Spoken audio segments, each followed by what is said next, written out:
I wonder if they have. They definitely don't. No, because they all just look horrified. Like that's scary. So how do we all feel about this course, machine learning, 6 months? Honestly, how do we feel about it? Good, bad? Was it too much, too little? You guys were expecting something else? I don't know. Is it something missing that you would have liked to see? Definitely, you know, I don't know, clustering algorithms, and we skip those. Salsa dance. Salsa dancing? I don't know about that.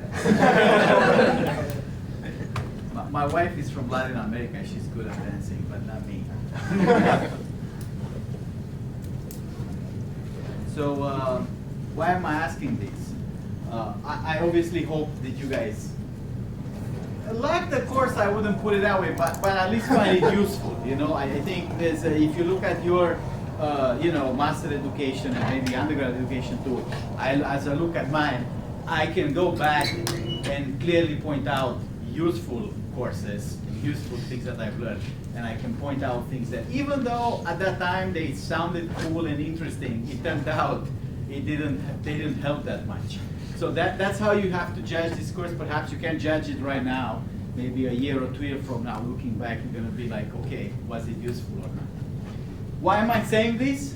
You guys have to do something for me. That is those trace evaluations, right? Please. It's better for me if you guys do it. Of course, you have to be honest in those trace evaluations. You have to say in your own words or your whatever checkboxes are there or radio buttons, whatever, how you feel about it. If you think there's a problem, you should say, I think there was a problem. If you like it, you should say you like it.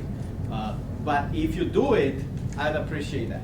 It helps me and it helps the next students. The result, this course is the result of many iterations of machine learning. We started with a very different course 10 years ago, and now we have this one. And that was driven in part by people's suggestions and of course industry and other considerations. So if you could do those, please do them. There is a rule that you have to do it in time, because by the time you get grades, you can't do them anymore because people get biased with the grades. Okay, so what do we have? We have 2 more weeks and a little bit. I won't be here at the end of next week. Wednesday, Thursday, I won't be here. As a result of that, I'll come to office hours Monday. I'll come today for this week, but I'll come next Monday and possibly Tuesday next week, because after Tuesday, I won't be around for the rest of the week. And you will have somebody else teaching a lecture on Thursday, probably Jay Aslam. We'll have a very cool topic, KERNELS and his neighbors. He's a machine learning world expert, so that'll be fun. Don't miss that lecture. We'll try to record it anyway. We still have to figure out your exam. I'm not worried about it, just we have to do it. Okay. There'll be an exam Saturday, 4/20th, right? All you have to do for that exam is bring your laptop, of course, and a lot of confidence. Don't waste the night, oh my God, there's an exam, oh my God, what's gonna happen? That won't help. Just bring your normal confidence, attack the exam. If you're honest about the homeworks, if you really did the homeworks and you plow through the TAs back and forth about why is this way, why is not that way, so on and so forth, you should have no problem on the exam. This is not like my summer algorithms exam, which are brutal. Okay? Those exams in algorithms, if you know what I'm talking about, they're designed to wake people up about interviews and thinking and what the problem with computer science. This exam is just a recap of the homework. It's the same kind of thing like you have in the homework, just shorter to fit in a 3-hour week. Okay? Now, what we have to do today is keep going with kernels. That's the plan for today. And we'll do a little bit. The topic kernel machine is a big subfield of machine learning. We'll give you a flavor last time and today, and we'll use kernels next week too for KERNELS neighbors. But there's a lot more, both math and practice about this. So what did we say? K of xi xj is a similarity. It's a real number. Similarity between data points xi. That's how we want to think about kernel. Now, of course, if I look at this as a kij value, then I get a matrix, right? I will get something like 1 to n, all data points, 1 to n, all data points. I could think of this if I don't restrict myself to a particular data set, kij is here, right? So this now, in this sense, I get a matrix.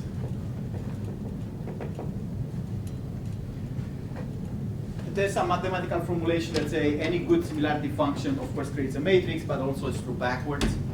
And we said last time, interesting kernels are the ones that have few properties. So we're going to need K to be symmetric.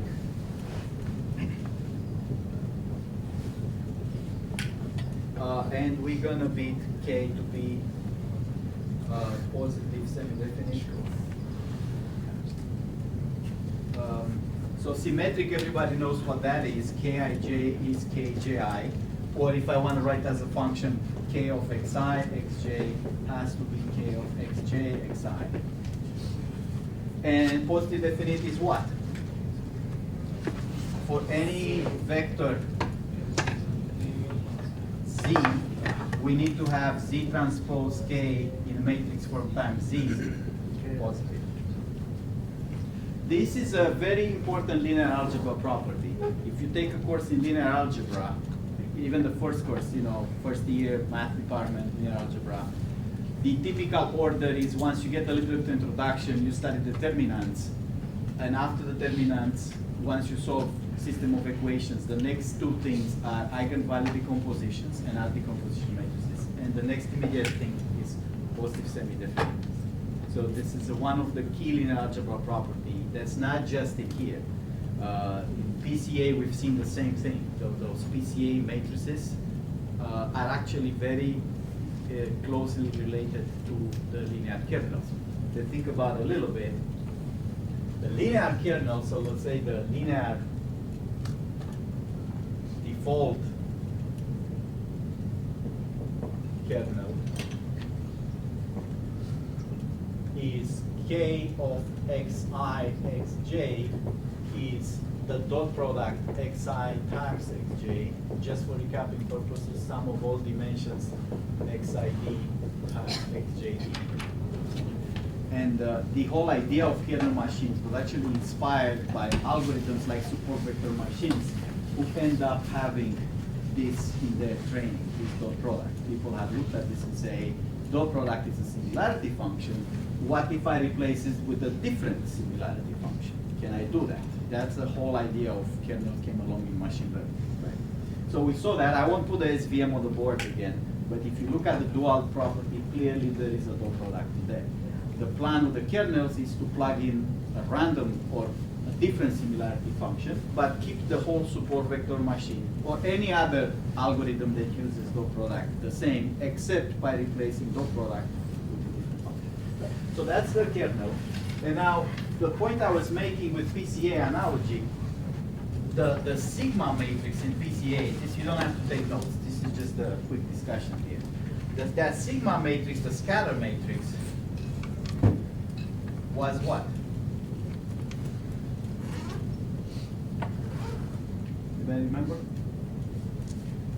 Was it x minus mu transpose times x minus mu? Right. So now, apart from taking the mu's out, which is recenter the data, taking the average out of every data point, it's effectively recenter the data at 0. But ignoring that mu stuff, x transpose x is pretty much a matrix of dot products with itself, right? So you can see how the linear kernel and this matrix are very closely related.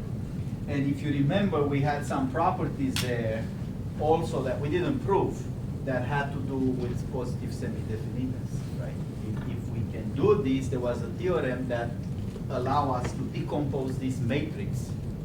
When we did PCA, we did a nice geometry, we rotate the data, and then once you rotate it into the proper dimensions, then select the 3, 4, 5 most important dimensions. But the linear algebra, which we did on the board, was to write this matrix, something like column vectors. You remember? That's the C's, that's a matrix, times a diagonal matrix, times this transpose. So this is C transpose. So that where the vectors were organized this way, those are exactly the eigenvectors. So this is the spectral decomposition. The reason we could do this is because sigma has these properties. Now we didn't do that proof, but it's in the notes, in the PCA notes, it's not hard to follow that. If you have a symmetric matrix, which our sigma is symmetric too, the covariance between I and J components is the same as the covariance between J and I components because it's a linear correlation. Right? If we have these two properties, you get extremely powerful linear algebra properties, which we already seen. Now we're going to do a little bit more of that. But before we do, I want to put another example. I showed you this thing, I think, on the slides last time. I'll do one of the examples in the notes here. So what's the story with this? That's what we want. Before I do the example, let's recap the important properties of kernels.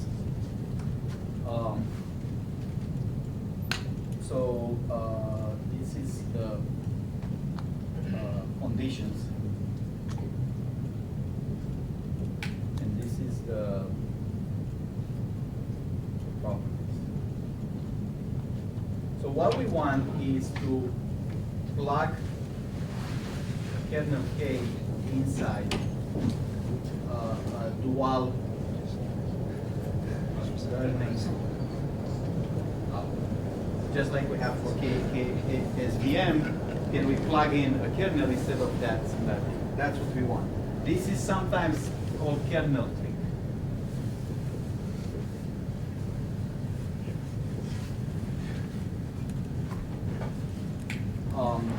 And why would we want to do this? Our ability to classify data will increase massively if we plug in a kernel instead of the dot product, right? So we have the ability to classify non-linear data. The other thing is to think of kernels as similarity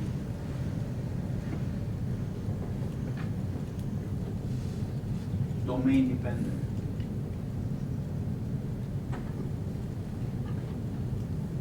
So images, text, etc. Patients in a hospital.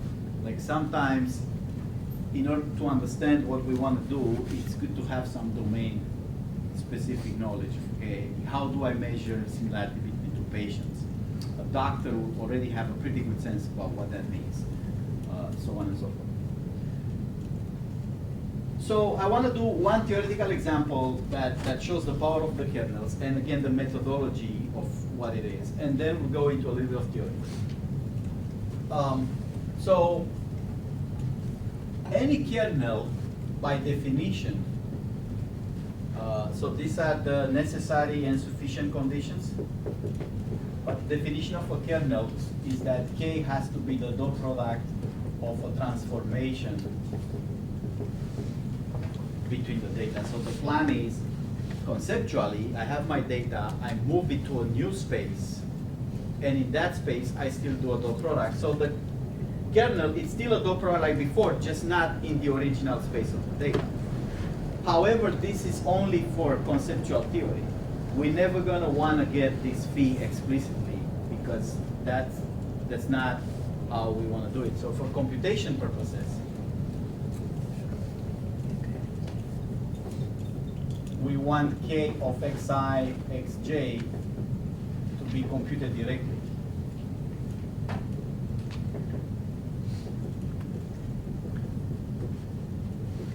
Not through this function phi. So my example here is I have a 2D data, so every x is x1, x2, two coordinates. And my data looks like this. There is some around 0 here.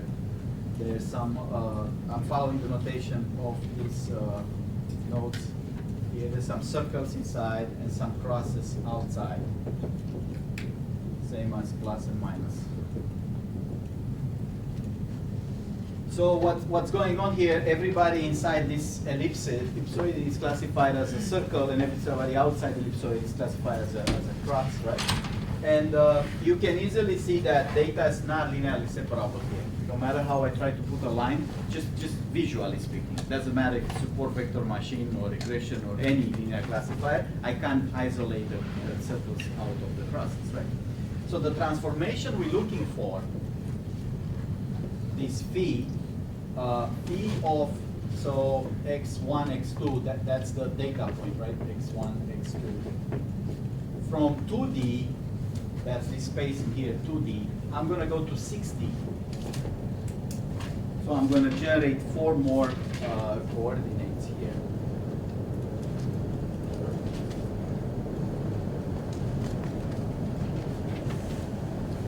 So this example is the one that we did last time. Let me do this here. I'm going to get x1 squared x1 square, x2 square, and square root of 2 x1, x2. This is now 3D, right, because there's 3 coordinates there. That's the example we've seen. And we already discussed here that then the product between 2 data points, xi and xj, it will be phi of xi times phi of xj, and that came out to x1 y1 square plus x2 y2 square plus 2x1 y1 x2 y2. That's a very simple calculation if you do the dot product of these phi functions, right? Because it's really x times y. Y.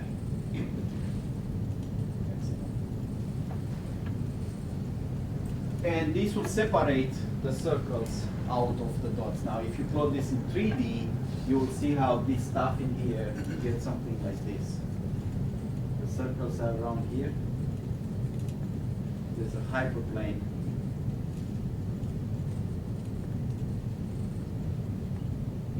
And then the crosses are here. So I obtained linear separable data transformation. The example I really wanted to do is this one here. That moves from 2D to 6D.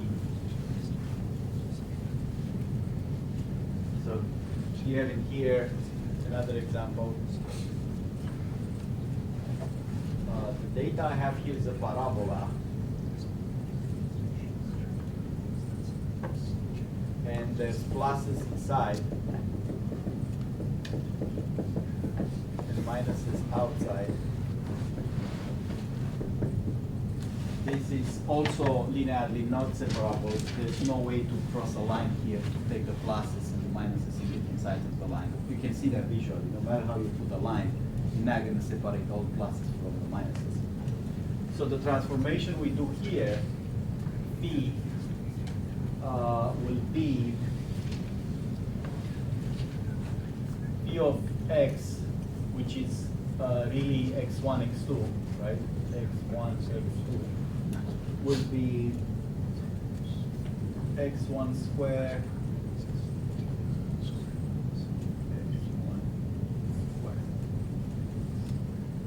x2 square,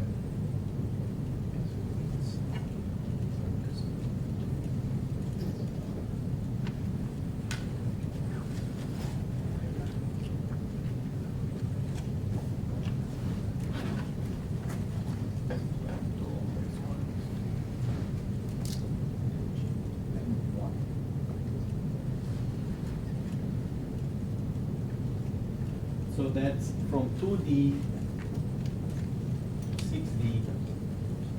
Although this one here is not really a dimension, all the data would have it, right? So I'm adding that there just to make a kernel look like a nice form. This is gonna look like, I can't draw 6D, obviously, right? So I'm gonna pretend I can. What's gonna happen here, I'm gonna draw these multi-dimensional planes to not be completely wrong. So I have a bunch of axes. Again, I can't draw 6D. What's gonna happen is, I'm gonna have the pluses on this side of the space and the minuses on this side of the space. So that transformation, if I am to write a kernel for dot product, what do I get? Kernel between x and y, 2 data points. If I am to do a dot product there, what will be, how the dot product will look like? It's component by component, adding it, multiplying them, add them up, right? So I get what? X1, Y1 squared. That's the first component of x, because I'm looking into my representation there. What else? Plus x2, y2 squared, plus square root of 2x1 plus square root of 2y1 will be what? 2x1, y1 plus 2x2, y2 plus these exponents I put inside are that component of the vector, right? Because x is x1, x2, and y is y1, y2, 2 components. So those are actual powers. Like I raise at the power 2 here, but this inside are the second component of y. Okay, what else? 2x1, x2, y1, y2, plus 1. My notes here says that this is actually x1, y1 plus x2, y2 plus 1 squared.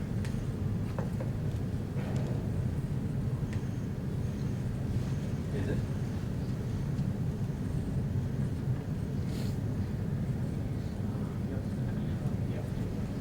And this, of course, is who? This is the original dot product, right? This is the dot product xy vector form, right? Plus 1 squared.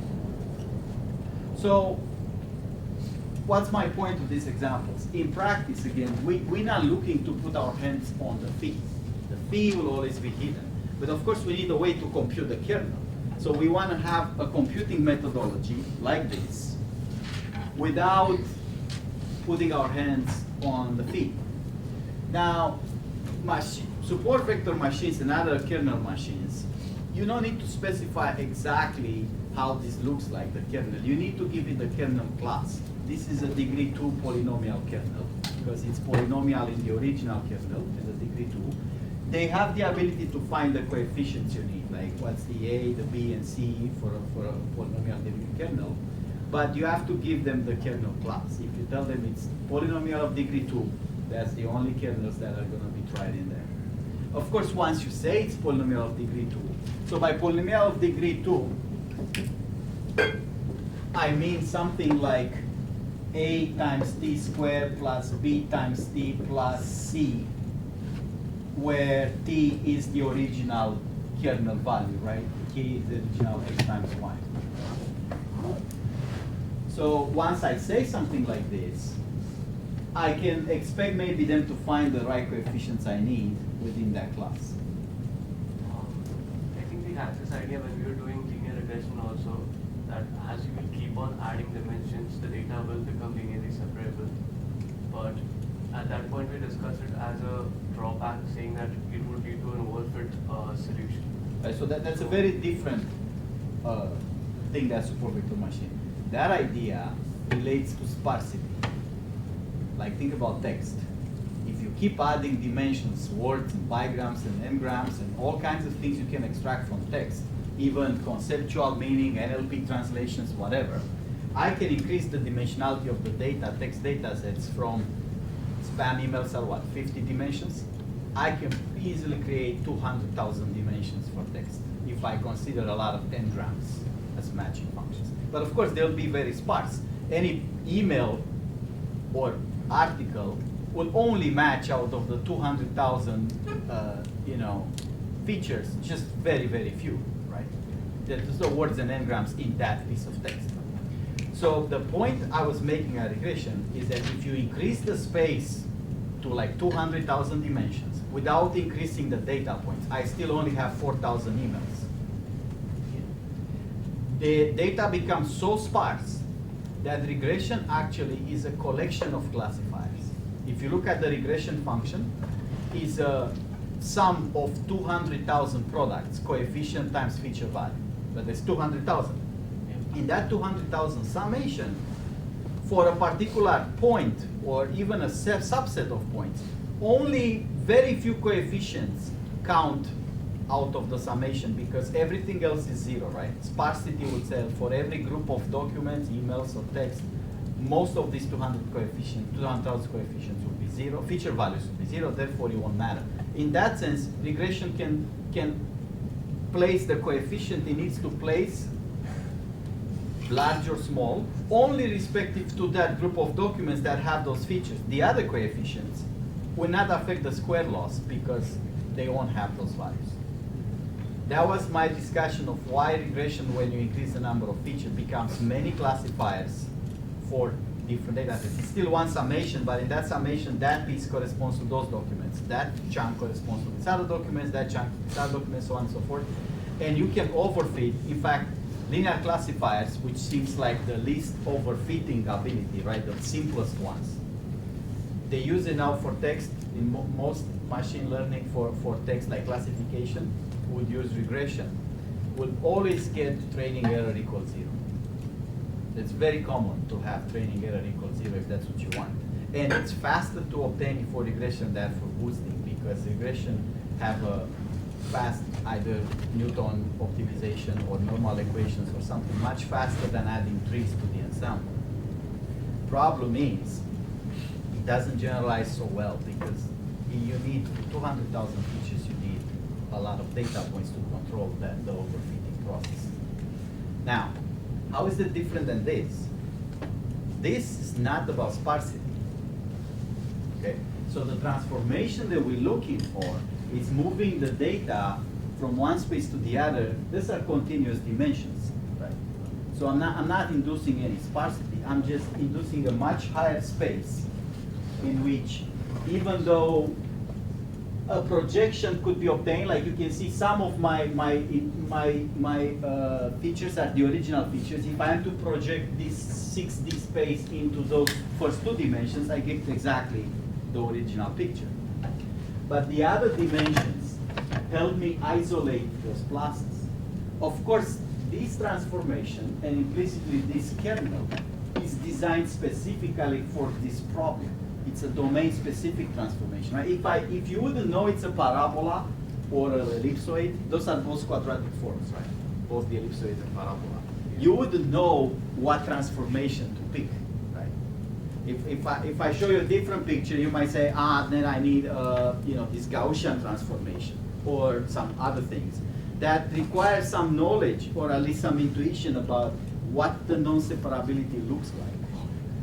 So I wouldn't be able to guess you need that transformation unless I see the data. Yes. You first.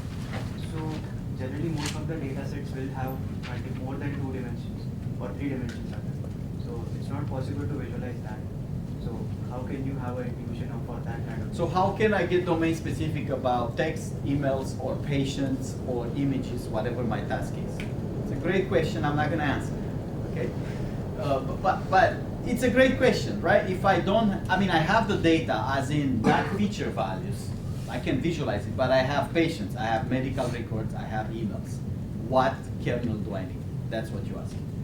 Right. So that's a combination of trial and error and domain expertise. A doctor, if a doctor talks to you, or a lawyer, or NLP expert or linguist tells you, okay, here's what makes 2 pieces of text similar, or what makes 2 images similar. We, the data scientists, might be able to say, Let me translate what you just said to me into mathematics. If a doctor says, you know, this is what makes patients be similar from the point of view of medicine, it's our job to say, I think that corresponds to the following kernel. It still requires trial and error. Although things people have tried all kernels on all data sets and figure out. By now we know if you have that kind of data, this is the kind of kernel. To answer more specific the visualization question, even though we can visualize the data in 50 dimensions, maybe we can get a guess of what separability is in there.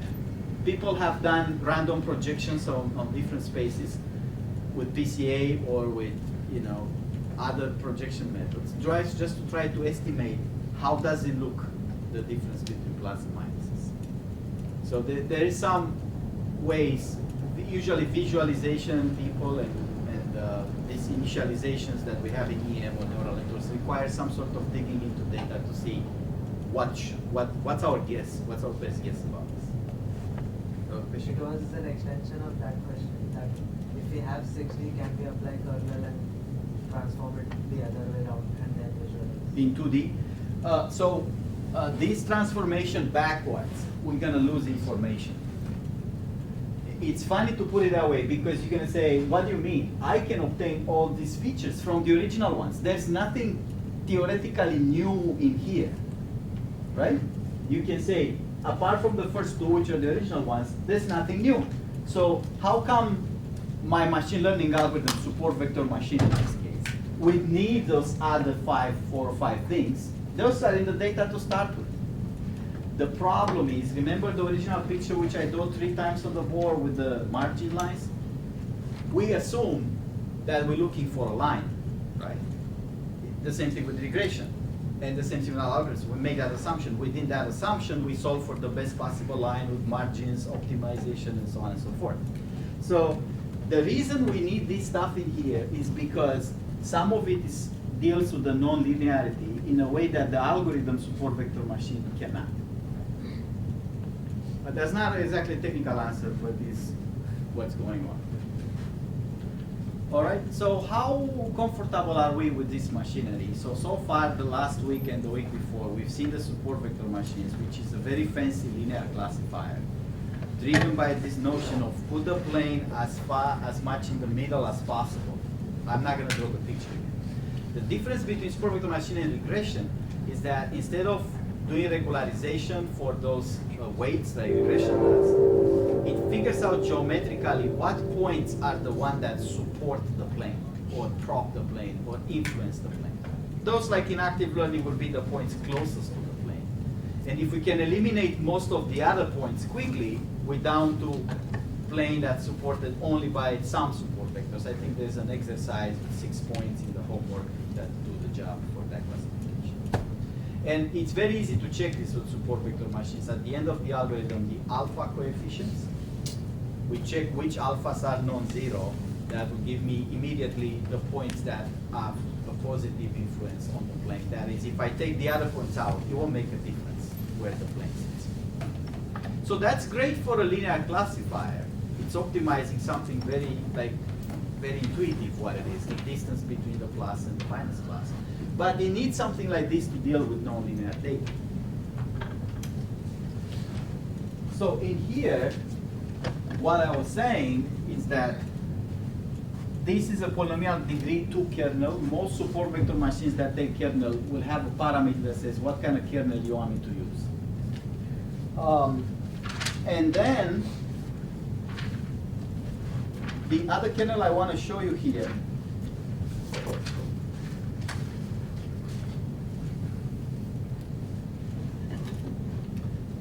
it has 2 names, Gaussian or radial basis functions.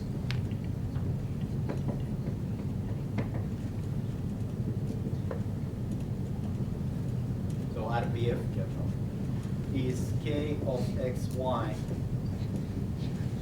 is e at minus x minus 1 squared divided by 2 squared. I didn't have to use sigma as a parameter here. I choose to use sigma on purpose to give you guys a visual of what I'm going with this thing. You remember some function that looks like that? Or similar? The Gaussian function has some other parameters, but looks like this. So, what's the main difference between this and that? Is this a function of the original dot product? Can I write this somehow as x times y, that's the original dot product, and then some arithmetics on top of it?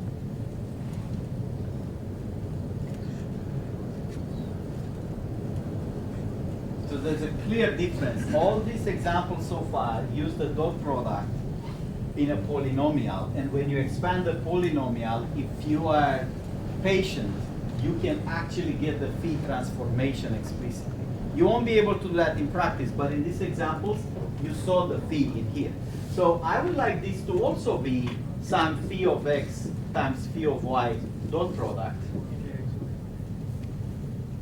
That's required, right? Any kernel has to be phi of x times phi of y. So I don't know if I can get such a phi. But my question is this also some function of the dot product xy? Like the other ones. Some nice function.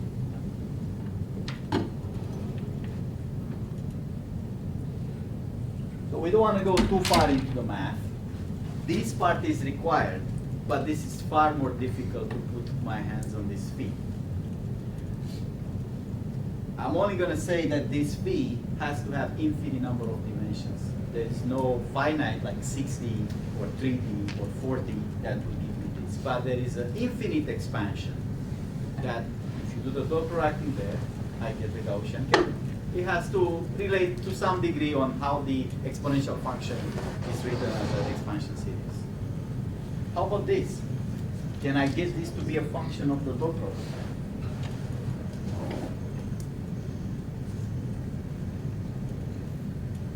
I don't know.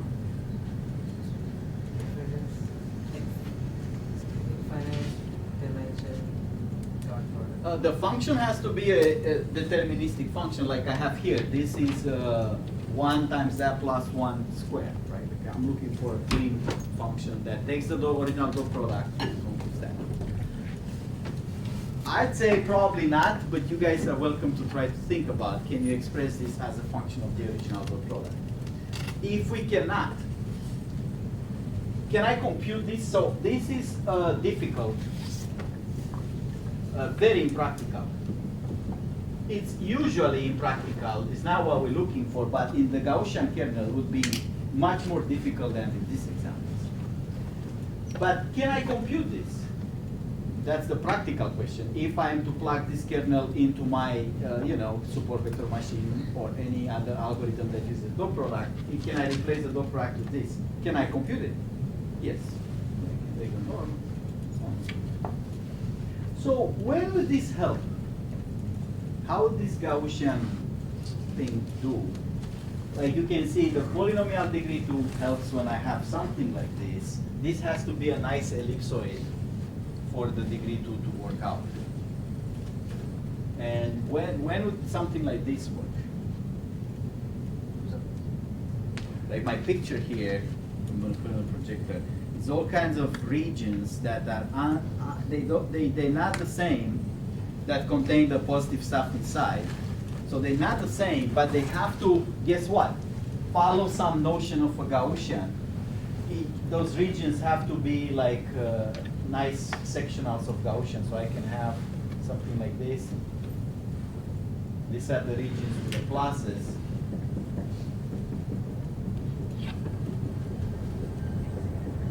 And the minuses in between. And of course, I can't separate them with a line, the plus and minuses. I can use a RBF kernel. Under certain assumptions, I still have this parameter to deal with here. Right? And that will separate this data. I have a better example for the lecture. Your homework aid asks you to use RBF kernel, but not the support vector machines with a different algorithm. That will make very clear what kind of non-separable data can be separable now.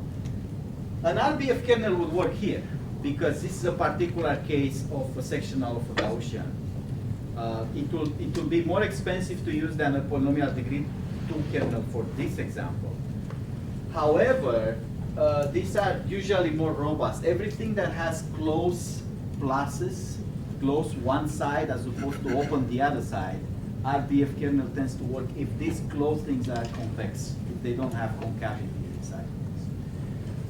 The open stuff, like in this, like all the conic problems, something that by projection looks like the parabola, say, even if it's not exactly a parabola, that's where a polynomial kernel is like, because Gaussian kernel will isolate closed regions versus open regions. So I have one more kernel I want to show you. Maybe we'll do that towards the end. There's some other ones in here optional. The one that I want to talk about, I'm going to erase this. String kernel for text. How do we think in terms of a kernel of text similarity? We're going to follow the n-gram ideas, see if we can build a kernel for text.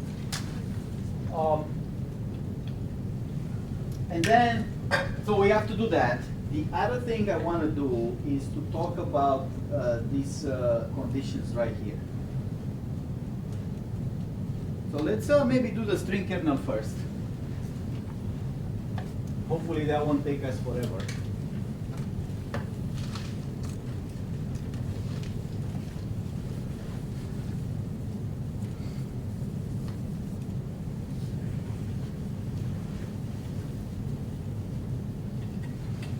So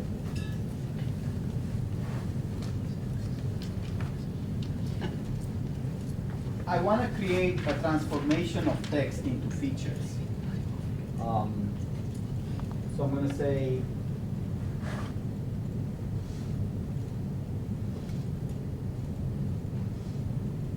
let's see. So I have here an example. So first let's set up some things. I have a string S. It's fast food. And I have a particular sequence of indices. I is the sequence 239. And then if I am to restrict S to that particular sequence of indices, I get what's in position 2, 3, and 9. So this is position 1, 2, 3, 4, 5, 6, 7, 8, 9, right? So what do I get for a subsequence restricted to indices 2, 3, 9? A, S, D. Because I look at positions 2, 3, 9, I get that. Now I should say from the beginning, I can do this on character level, which is what I'm going to do here. I can do it at words level. So I can replace the position 2, 3, and 9, not with characters indices, but with word indices, and then I'll get n-grams instead of character grams. Okay? And I also have the length of this S of I. It's not the length of a sequence, which is 3. Is the first, so that's the last. 9 minus first, that's a 2, plus 1, so that's 8.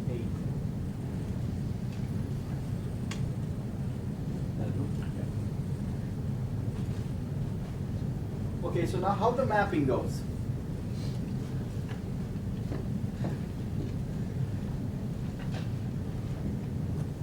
S is a string, and this is a map with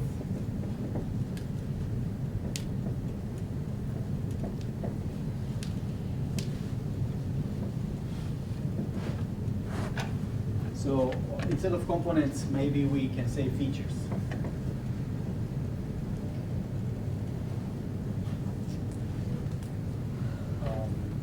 let's take component or feature U, which is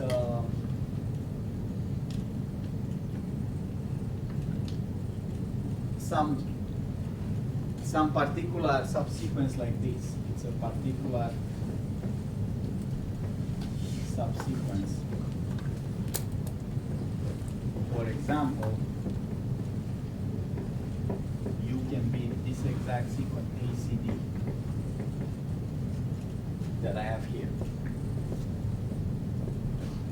Now I have to compute for any string, so this is a string, that component. I can put the, like I used before, the component up. So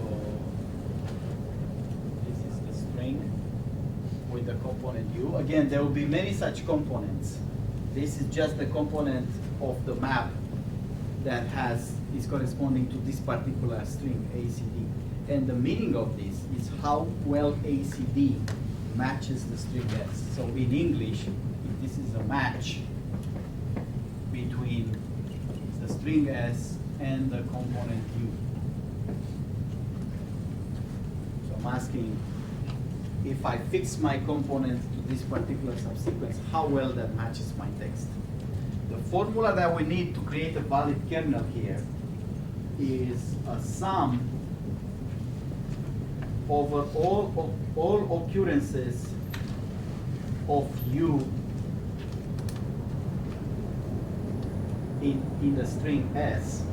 I'm going to formalize this as all the subsets of indices with the property that if I restrict S to that set of indices, I get sequence. So that will be, what are the indices that if I cut the sequence S to those indices, I get exactly ACD, if that's my component, right? So this could be one, this is just one U equal the component ACD. So what am I doing? I'm looking to sum over all occurrences that I have, all the matches that I have. I have the sequence S, that's a big email or some piece of text, and I'm asking what are the possible set of indices that if I cut the sequence with respect to these indices, I get exactly the ACD that I'm looking for. For each one of those, we're gonna have a parameter at the power length of S1.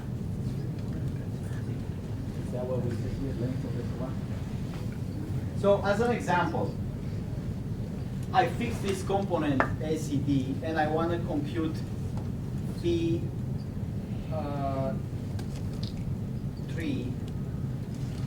of the word NASDAQ.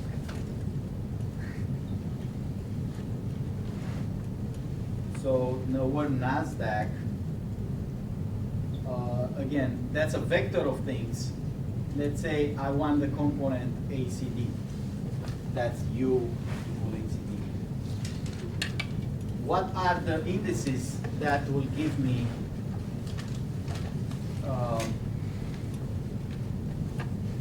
so it's a summation over all possible indices, but there's only one way to cut ACD out of this text, right?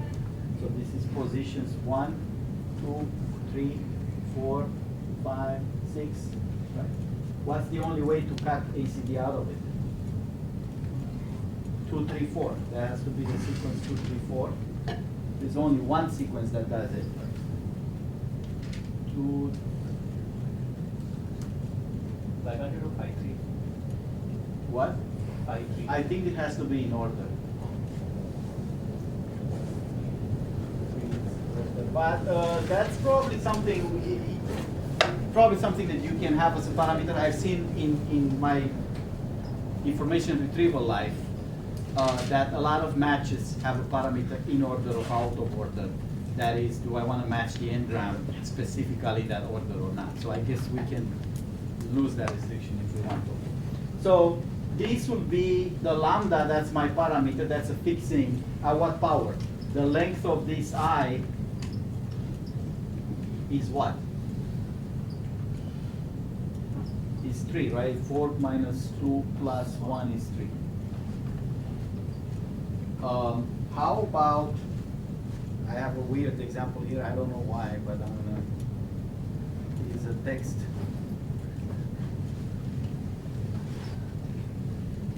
LASS space DAS. Again, I'm looking for the component ACD. What's the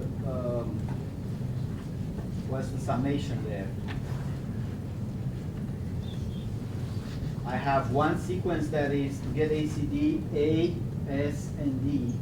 That is sequence 1, 2, 3, 4, 5, 6, 7, 8. So it's 2, 3, and 6, I believe.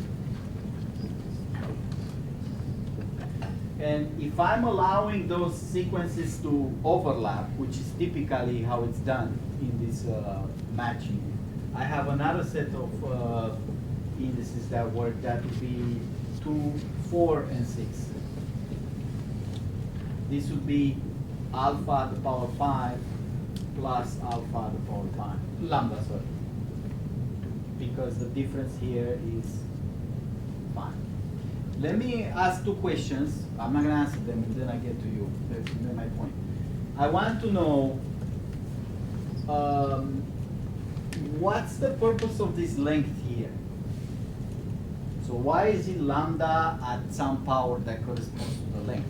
It makes sense to have for each occurrence this lambda. It's like counting, the sum counts the occurrences, right? If it occurs twice, you get a lambda plus another lambda. And if it occurs 5 times, you get more occurrences, right? Lambda kind of counts how many times you can match that sequence in text. But because lambda is not 1, it could be 0.8 or 1.2, obviously it's chosen as an exponential base. If it's just occurrences, it wouldn't matter what lambda is. I can pick lambda equal 1 or 2 or 3. It comes down to how many times you match it. But there's an exponential that has to do with this power, which is the length in the sequence. When I match ACD to this, I sometimes get a match of, what was it here, 3, right? And this is a 5, of course it's twice. So why am I putting the length here? That's my first question. And second question, what is this n here? Like I choose n equal 3 here. What's the meaning of choosing n equal 5 or 6 or 7? How that change anything? So let's all think about that. What's your question? Will mu always be present in the sequence?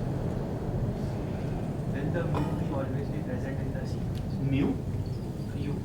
U is a particular ACD component. Of course, there's another U which is VIP, and another U which is LCM, and another U that is ABC.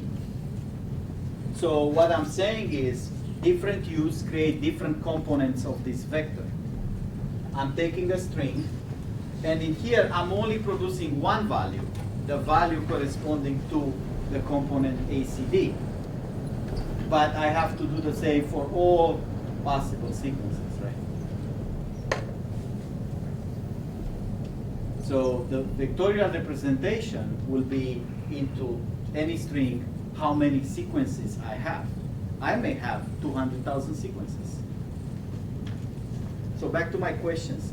Why do I'm using this exponent here? What's the explanation for that? Yes. Does lambda fall between like 0 and 1? Is Right. it like a penalty for how far apart the things are? Right.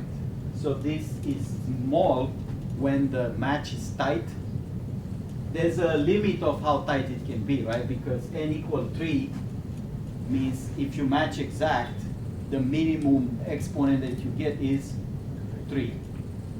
And if you match loose, like in here, you gotta go far away, you get a higher exponent, which means the matching will contribute less, right? Because lambda is between 0 and 1.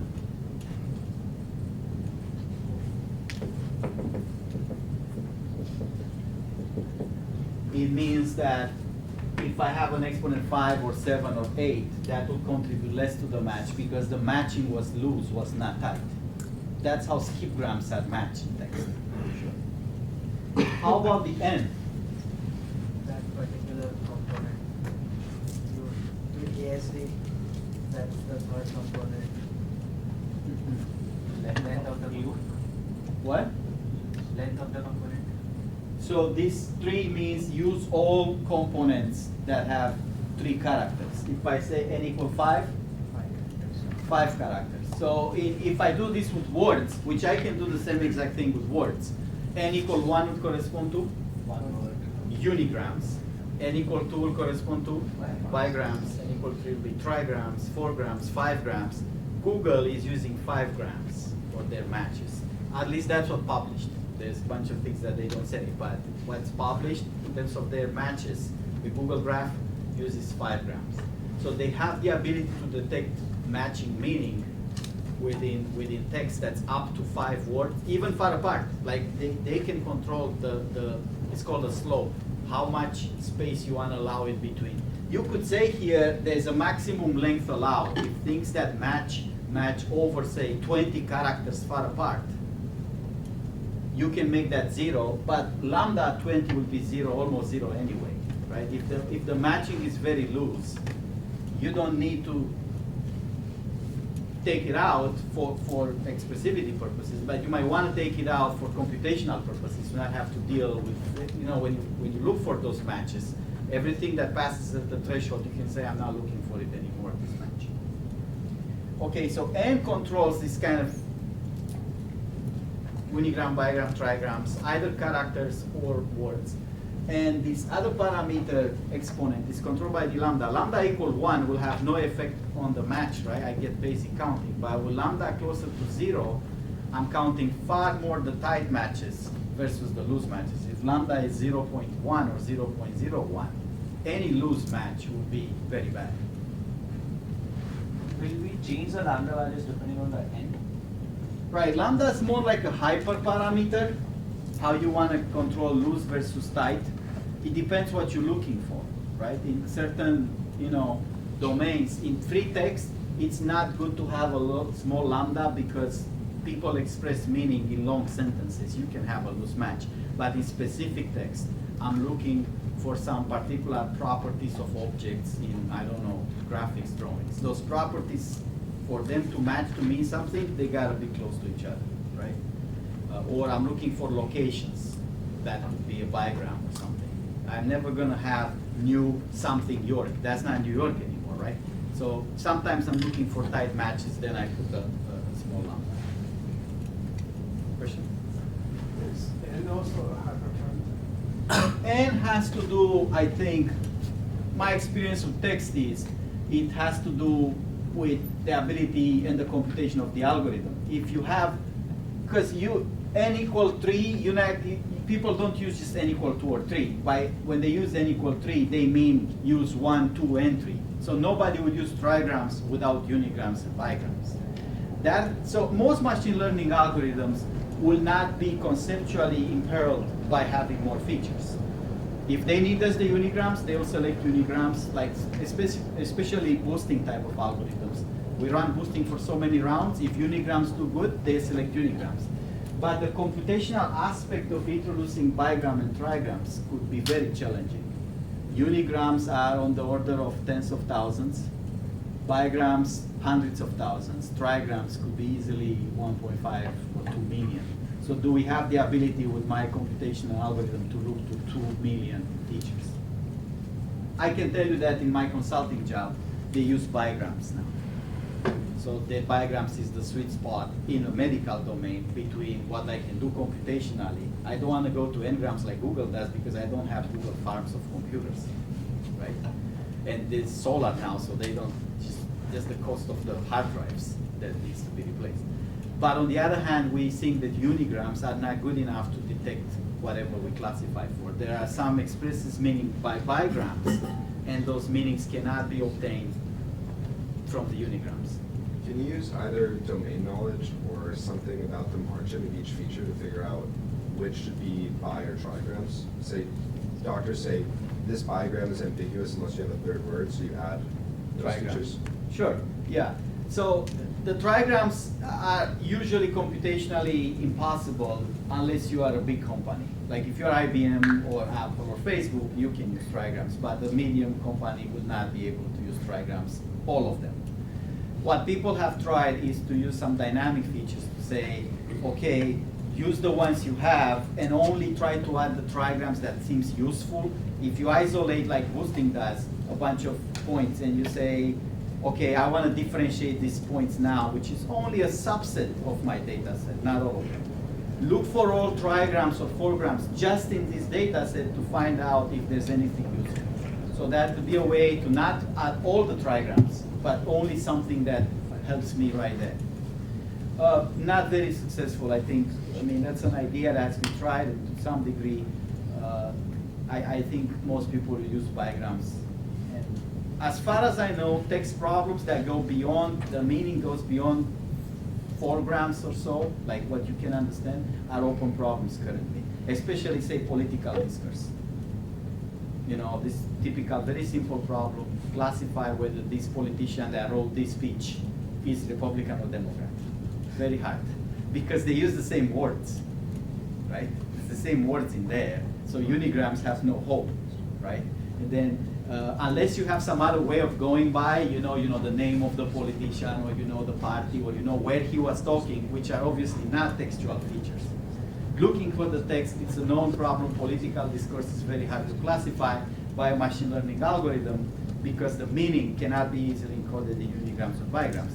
However, any 7-year-old kid who watches TV could point immediately, this is a conservative, most likely, or a liberal, right? Especially today, politics is so polarized that it's easy to tell which side it is. Right? Yes. What exactly are you trying to capture? Capture? This is the same idea as the n-grams and bigrams, and we have to extract all of them. By phi3 here, I mean all sequences. So we're not trying to determine what the machine learning algorithm is going to like or it's going to use. We just have to write all the sequences down. So just to keep going with it till the end, what is the kernel? This is my phi. This is the phi that I don't want to put my hands on it, right? This is the explicit transformation. So what is the kernel? Between 2 strings, say S and T. So those are 2 strings. How this look like? It's the sum, is a dot product in the phi space, right?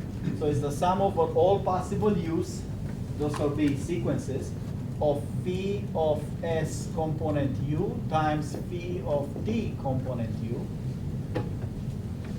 So how does this look? Is the sum over all components. These are the alphabet to the end. Sum over all matches. Si is T of J is U of lambda at length of I plus, I think, length of. So what this is saying, it's saying if you look for all the matches of this U in S and T, the product becomes a sum because this is lambda at 2 exponents, right? I get how this matches for I, how this matches for J, and is the sum of those 2. So now, how do I compute this efficiently? I'm now heavily into the information retrieval world. In the same way, I'm asking about how to index n-grams or how to look for things, right? Of course, we don't want to just write 1,000,000 trigrams and try all of them, right? That's not how information retrieval goes. I'll have to have some index abilities here to be able to tell quickly what are the U's that are common to I and J, to S and T, right? I will need some information retrieval function to say, don't go over all possible sequences, because that's too many. this is a typical sparsity that happens in text. Just list first the use that you can find in SNT and only sum over those particular sequences. Right? All the retrieval text matching functions work that way. They look for what are the sequences in this piece of text, what are the sequences in this piece of text. They either do an intersection or go over one and just match into the other. That's some idea for how to think of the n-grams, which I'm sure you've seen before, skip grams and such, as a kernel. Now, one more question about this before I move on. Is there anywhere useful to have this character-based? I'm again into the information retrieval world. Everybody has heard the unigrams and bigrams and featureize those. Your features for 20 news groups are based on unigrams or bigrams, right? Anybody download the pyramid and try to extract features with it? So that piece of software is extremely powerful in doing feature extraction. I know scikit-learn has a library to do feature extraction. You say, here's my piece of text, I want to extract all unigrams. It does it for you. It doesn't scale. We wrote a piece of software that can extract very quickly trigrams up to millions of documents based on a particular index. So we use an indexing platform, but that's very popular in the industry. If you ever need to extract bigrams and trigrams from a piece of text, all of them in a sparse format, you will see that that's not a trivial problem. So it took us a while to write that piece down to scale to millions of documents. That's available. It's part of this machine learning software developed by Cheng and Bingyu in our lab. So it does this feature extraction. Back to my question. Do I ever need to use character-based trigrams or bigrams?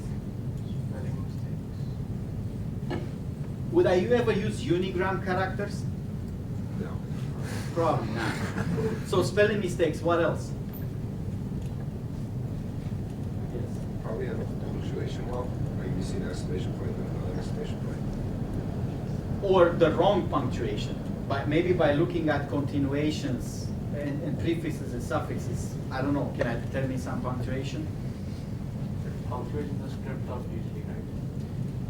For the purpose of classification of text, yes, but maybe there's a different purpose here. Understand whether it's a question or not. What else? Where trigrams at the character level help? Autocomplete.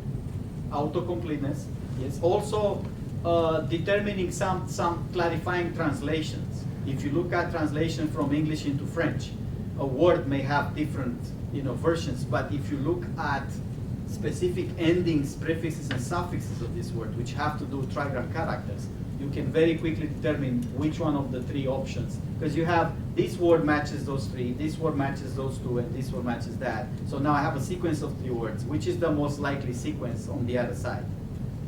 That can help in there. I can also tell you that from medical domain, a lot of classification ends up being character level classification because they have these specific medical words that apply to parts of your body like hand and arm and shoulder and so on and so forth. And those you cannot distinguish them based on, say, lemmatization, like prefixes and cutting the words down to their roots, right? You have to look at the trigram construction of this word. Yes. Also in DNA sequencing, this can be used. Yes. Something that it's already a representation of data might not have meaning as words. Can we use it plagiarism detection? Plagiarism detection, I think, is mostly done at words level. I'm not 100% sure, but I don't think in there suffix and prefix matter too much. If you do stemming, you isolate the word to its root, and then you check the order of words. If your order is roughly the same as my order, within like 80%, very likely it's copied. All right. So that's for people who want to do more of text. You can think about how to do this with text classification. What I want to do now is go back to this and talk a little bit about what this means. We won't be able to do full proofs here,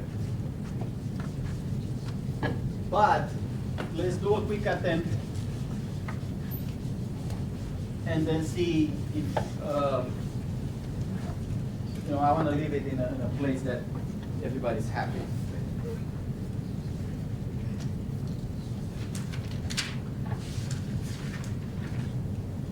So I have two theorems here. One is this, concerning these conditions. So I have two conditions here, symmetric, positive, definite. And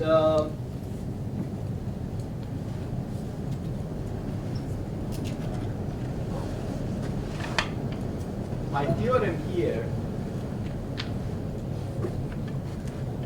is that if K is symmetric and positive semi-definite, then K is some phi of Kij is phi of Xi times phi of Xj.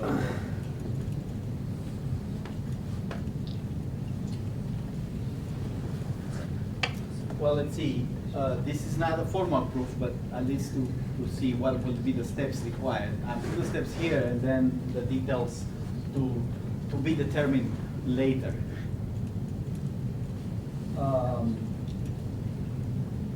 If this part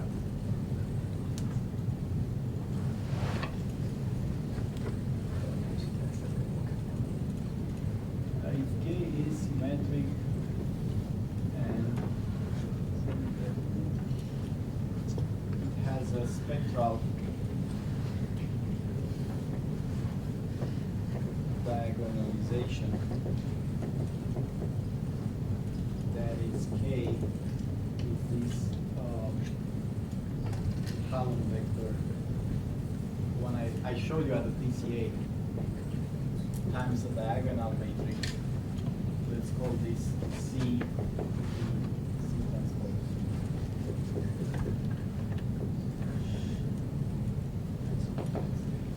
The proof of this we actually did on the board at PCA.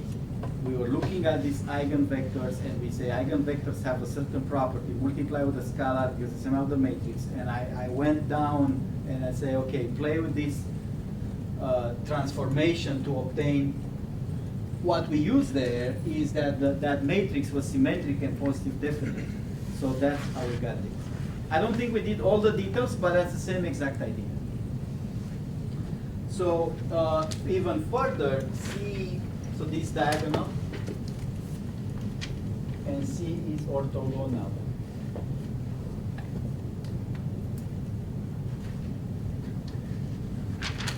So in that case, Kij is CS, sorry, C transpose Ij, which I'm going to write as Ci times D Cj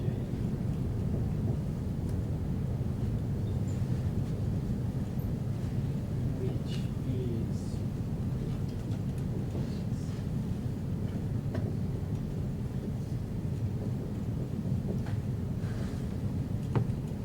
let's see if this makes sense. Is it true that if I look at this matrix and I want to isolate component Ij, not component, the cell Ij in it, that's effectively taking the Ci of this matrix, multiply, look at this, that's a matrix right there, D times Ct, take the J column from there, and do this dot product, will it give me the cell Ij? I mean, it relates to the matrix definition of multiplication. To get the cell Ij, you got to take the row I, multiply with column J, dot product between them. I think to make this work, we would like this backwards, right? Rows, columns maybe, is that better? If you think about this way, I want to take the column I, the row I from here, multiply with the column J from the other side. Now what happens here is because this is a diagonal matrix, has two properties. I can distribute it like usually in matrices, the multiplication is not commutative, but diagonal matrices do commute on the multiplication. And I'm going to split it into one piece that stay here, one piece that stay here. By square root of d, I mean what? I take the values in the diagonal, and I take the square root of them. I guess I will need another property. D has to be diagonal and positive. That's true because the eigenvalues, these the eigenvalue matrix of such a positive definite matrix would be all positive. Cj is C transpose J? Or like the Jth column? Right. I think so. Yeah. So in here I don't think I need transpose. Actually in here I do, but in here maybe I don't. Is that true? It's not going to be the Jth column of C, which I think will be different than the Jth row.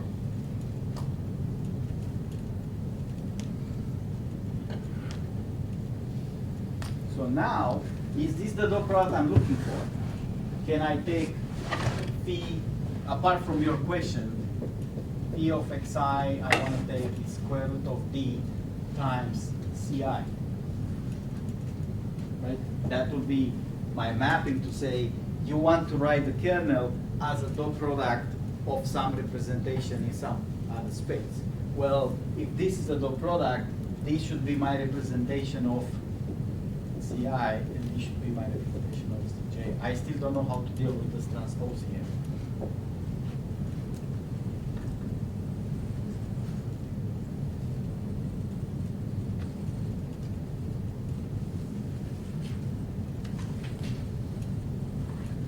So I don't know if I need a transpose. Can we think about that for a second? Is it transpose or not? Because this is the transpose here, but I want to multiply this row, right? The eigenvalue with what? With this column. This column isn't one of the original rows. That's the J. So is it Cj? Is it one of the original rows, or is it a row that's not a row? It's a perpendicular to rows. J is a row, like K, I, J. Because C should be. So if I want this, in terms of the original C, I know this is the transpose of that. Do I need Cj or Cj transpose?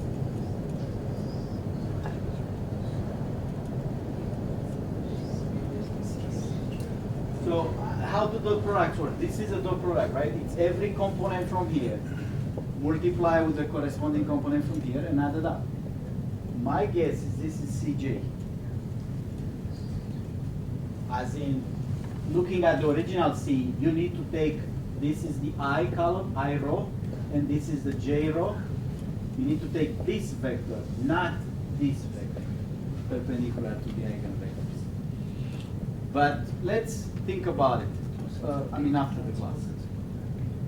So my guess is here that this is not transpose, which will work fine because I need to get it. Phi of xi be the square root of that can be transposed in one part. This phi has to be a consistent transformation. If phi of xi is this, phi of xj has to be that. I think the transpose is there only for the matrix operation manner. Right. So we're not if you want concerned to write here. it as the dot product of two vectors, you can get rid of that transpose. That's true. So when I do two vectors, it's component by component, multiply, sum them up, right? My question is, Cj that's needed here, is it one of these original vectors, or I'm looking for some column in here which is perpendicular to those vectors? I'm not disputing how to compute the dot product. I'm only saying which Cj do I need in there? And I guess is that Ci corresponds to a row, and Cj is just another row here. It's almost that row. But this is something to be worked out if you guys want. How about the other way? So the other proof is saying this way. I need to prove it backwards. Any kernel that's phi xi times any kernel that corresponds to a dot product in some space. So what I want to prove here is that this K is phi of xi. I don't know who phi is, but it's some dot product in that mapping. Then I need to prove the two properties. K is symmetric and K is semi-positive definite. Symmetric, it's easy. Kij is this phi of xi dot product with phi of xj, right?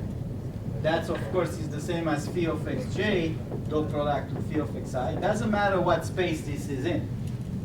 So that's K of ji.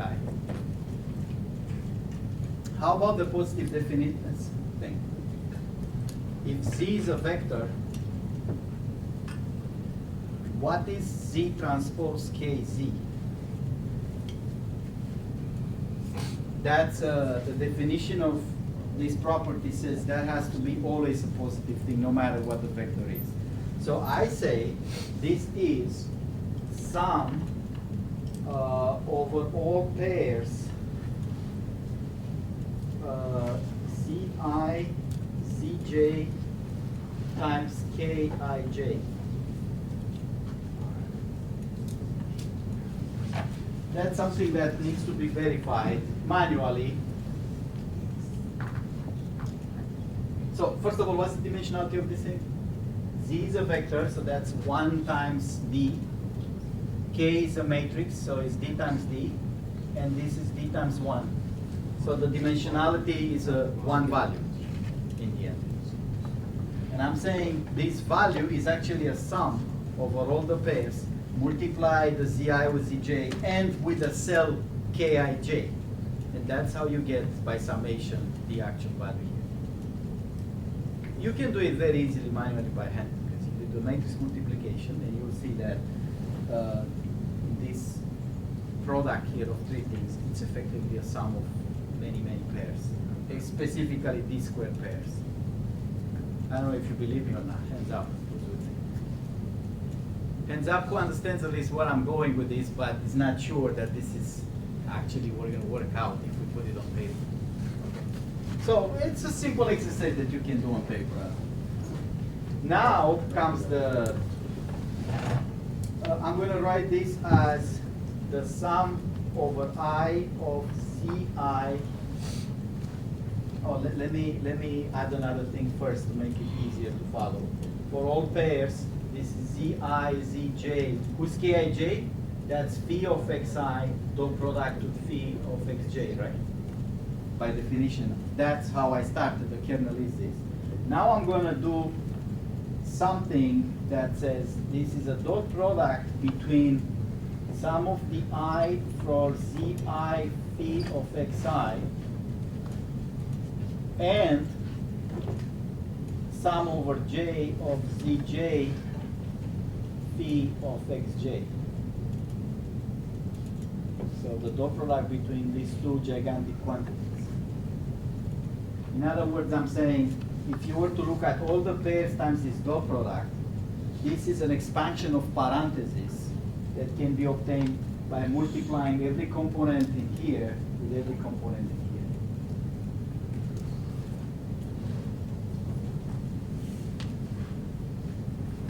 Is that true? So phi of xi is a vector, right? And Zi is what? It's a scalar, right? So this is a vector times a vector. When I do the product by components, don't I get for every component Zi times Zj times phi of xi times phi of xj? Like I get all of them in there. And now, of course, this, whatever value this is the same as this. So that is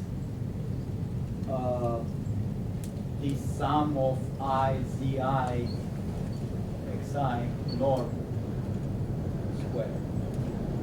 Because it's a vector dot product with itself, that's a sum of squares, right? Because if you look at the vector v1, v2, v3, times dot product with itself, you get v1 squared plus v2 squared plus v3 squared, whatever those components are. So there's got to be a positive value. The notion of semi-positive definitions, this is not an accident. this notion here, which is extremely important in linear algebra, has a lot to do with things that are product to themselves. The people who invented this notion, they started from what is a product to themselves, how does that work? Therefore, this whole formulation here comes from the same family of things. Now, the proof is not required. Nothing like this would be required for you guys, not exams, not homeworks. But again, back to kernels. What's the moral here? We would like the kernel to always be a dot product. This is not possible to put our hands on the feet. So instead, we control the kernels with these equivalent properties, symmetric, positive, definite. That's something we can check. And also something very constructive. It will give us a way to construct kernels. We start with the basic kernels, and then we can prove with this that any polynomial expansion of kernel, RBF kernel, even the string kernel, to satisfy those properties, therefore, are valid kernels. Yes? I'm not clear, how do we check for the positive semi-definite? We say for any vector, ztkTz is positive. That's the definition of semi-positive. Right. So this is actually, I didn't cheat on here at all. In here I cheated a little bit. I say the beginning was if blah blah blah, then there's a spectral diagonalization. Okay? You believe me? Because there is one, but you know, there's some magic in here, right?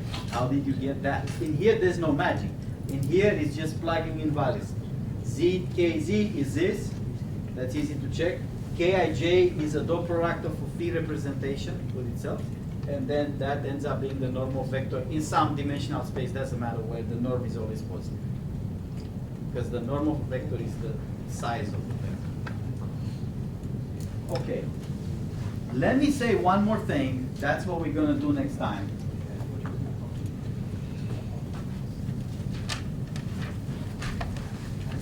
There is an amazingly powerful, this is all math, this is all linear algebra, but there is a important theorem that's machine learning theorem that I honestly don't know how to prove, but maybe you can do it.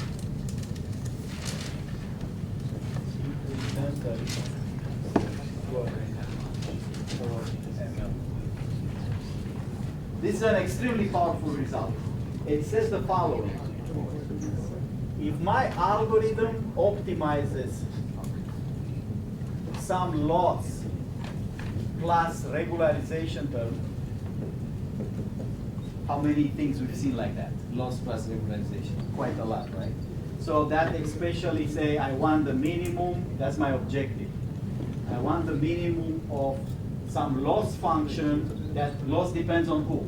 It's the prediction versus the truth, right? All those functions take the prediction of the algorithm, take the truth and say, what's your error, what's your loss? It's square loss, it's a logistic loss, it's a, you know, perceptron loss, Henge loss, whatever. Every algorithm defines a loss. The loss for regression will be what? Fx minus y squared, right? Sum up of all the data points. Okay? Plus a regularization term. We're going to call this penalty of the coefficients. So this f has a bunch of coefficients in there. F is f w. So w are parameters. Every such optimization has a duality.